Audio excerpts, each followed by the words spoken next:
yeah. Meta 336.27 up.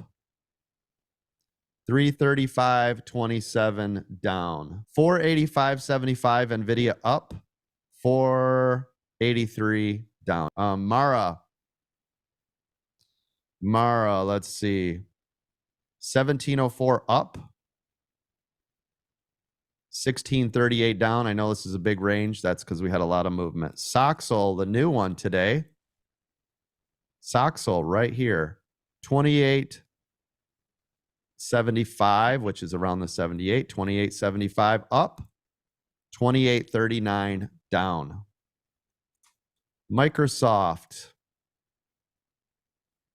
375.77 up.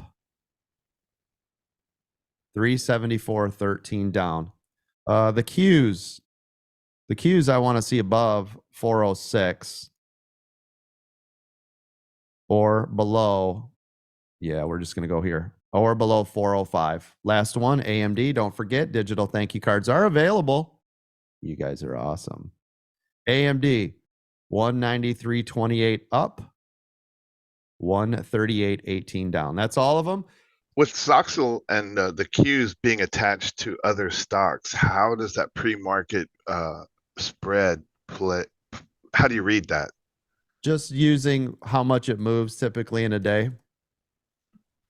If you look at it, right, you can see yesterday obviously was a monster day at $1, but typically Soxel's only running like 40 cents, right? Yeah. So if you look at the range that we've got in here, I mean, 28.77 to 28.40, that's almost right on the money, right? Yeah, but because it's attached to the, the chip That won't matter. stocks. Yeah, that don't matter. Yep. Okay. All right. That don't matter at all. Yep. Just remember it runs when they do, right? It's just like the S&P. It runs on the Power 7. This does the same exact thing.